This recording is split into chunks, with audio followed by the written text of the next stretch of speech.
Yesterday, we learned a few things about what evidence is and how we find evidence in a text to support our opinions. Those skills will be essential during this course, for every question that you answer must be supported by evidence from the text. Today, we're going to extend that lesson further. Yes, you know how to find evidence in a text to support your answer, but you must also understand how to turn that piece of evidence into a thorough response. First things first, evidence cannot stand alone. Remember that evidence is there to support your opinion, to help make your answer strong instead of weak. With that being said, in order for a question to be answered fully, you must have your opinion, then evidence, then state how your evidence supports your opinion. Sounds a little confusing, right? Well, creating your opinion usually is the easiest part. Everyone has opinions, but finding the evidence is a little trickier. Why? Because all evidence is not created equal. Sometimes in a text, you have multiple pieces of evidence that could be used, but it is your job to judge the evidence and choose which one supports your opinion the best. Let me show you what I mean by giving you a couple of examples. In example 1, our opinion is given to us, kind of like the example that we were given yesterday in the video. Our opinion is that exercise is important for the growth and development of children. Let's look at each possible answer choice individually. A. Children watch too much television instead of going outside to play. It is proven that children who consistently spend more than 4 hours per day watching TV are more likely to be overweight. Now, in this example, it doesn't directly say anything about why exercise is important. It actually doesn't say much about exercise at all. It talks about not exercising. And it doesn't mention anything about the growth and development of children.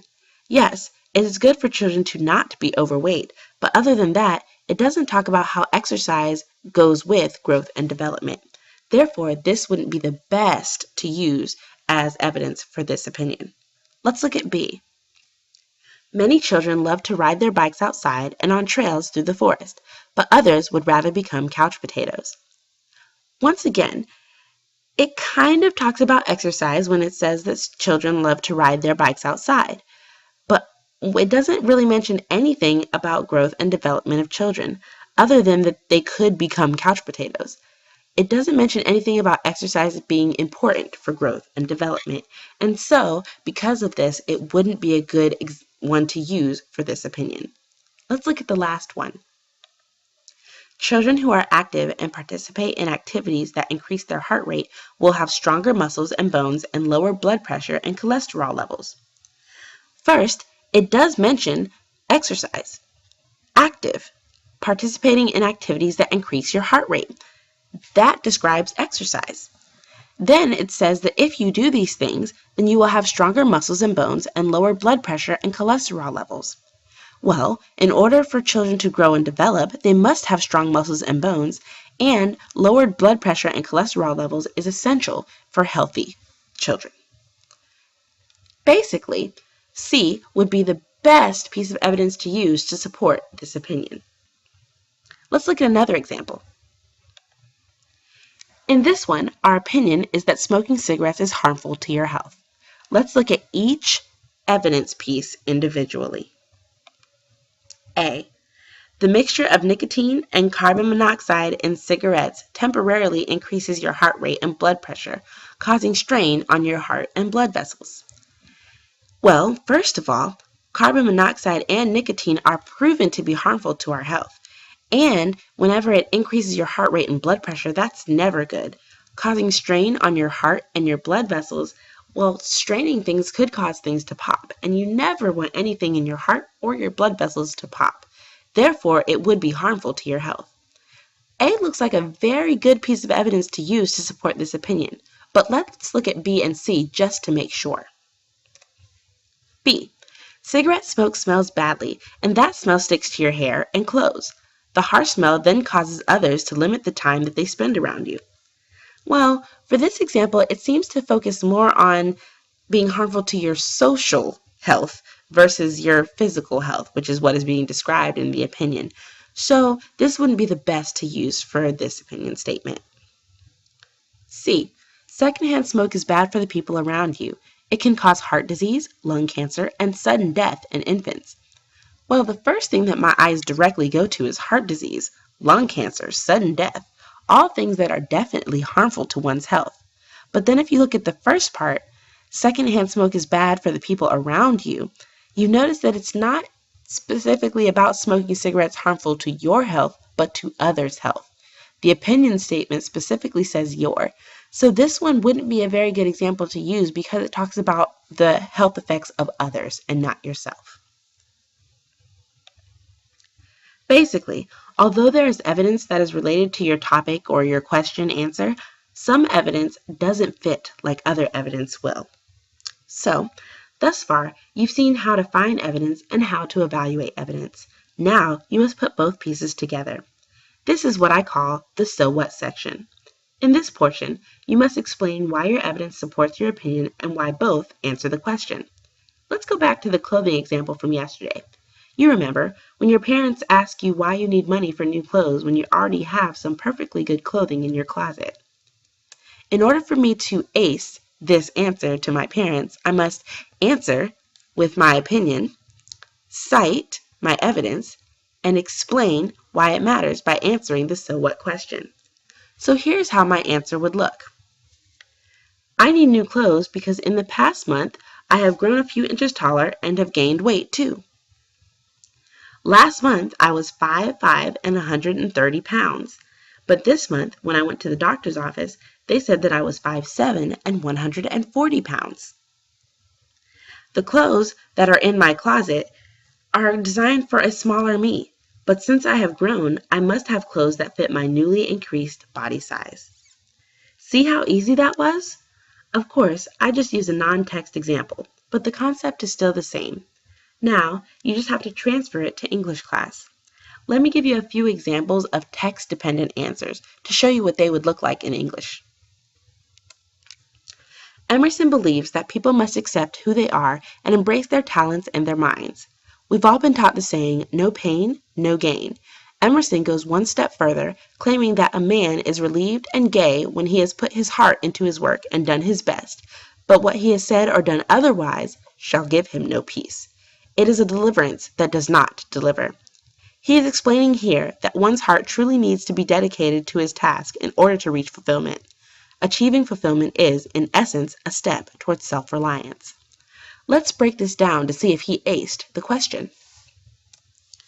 His answer, based with his opinion, Emerson believes that people must accept who they are and embrace their talents and their minds. Citing of evidence, Emerson goes one step further, claiming that a man is relieved and gay when he has put his heart into his work and done his best, but what he has said or done otherwise shall give him no peace. It is a deliverance that does not deliver. Notice the quotation marks here and here. That shows you that it is something directly taken from the text, and therefore proves that he has direct evidence from the text. Next, we have his explanation. He's explaining here that one's heart truly needs to be dedicated to his task in order to reach fulfillment. Achieving fulfillment is, in essence, a step towards self-reliance. So, what's good here? Well, number one, he did ace the question because he has his answer using opinion, cited his evidence, and explained why his evidence goes with his opinion. This author uses evidence and an actual quotation to provide a scholarly record to support his points. The writer's thinking here is clear in that he analyzes the evidence and draws conclusions from it. That's what makes this evidence a good example. Now, notice there's this white piece right here. We've all been taught the saying, no pain, no gain. Well, why is that there? That's what I call a transition from the answer to the evidence. It's not necessary, nor is it required, but it often provides a smooth transition from what's in your head to what's in the text in front of you. Now, once again, like I said, it is not required, but it does make your answers sound more scholarly. Now let's look at a non-example. As a self-conscious boy, Douglas relied on other slaves' mistakes to protect him. He was always aware of how white men could trick slaves and make money for themselves, and so he never trusted white men. White men have been known to encourage slaves to escape, and then, to get the reward, catch them and return to their masters. Now, the problem is that not only does the writer fail to introduce the quotation with his own words, but he also dumps the evidence. Let me show you. Here in the red is his answer. In yellow is his evidence. But what did he learn? What was the point? Are the first and second sentences really connected? To leave this quotation at the end of the paragraph is to leave his job undone. He must tell the reader why the quotation is significant and show how the quotation connects back to his main idea, his opinion. He didn't do that, so therefore he did not ace this example. Let's look at another one. Frederick Douglass gains self-confidence when he fights back against the cruel slave owner, Mr. Covey. Douglass notes that the battle rekindled the few expiring embers of freedom and revived within me a sense of my own manhood.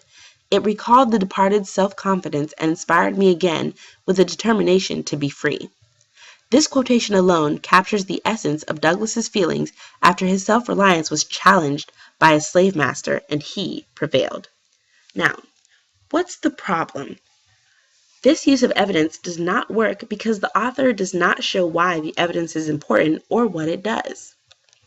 Once again, we have our opinion here and evidence. But at the end, notice that it's red again. The writer repeats rather than analyzes what is said. So his thesis about self-reliance doesn't really focus on how the quotation shows that Douglass became self-reliant. It kind of just repeats what she said in the beginning. There's no analytical piece to it. It doesn't explain why this quotation and the opinion goes together. So that makes it another non-example. So, if you learn how to give your answer using your opinion, if you learn how to cite your evidence afterwards, and then if you learn how to explain why your evidence goes with your opinion to answer the question, then you will be able to ace all questions.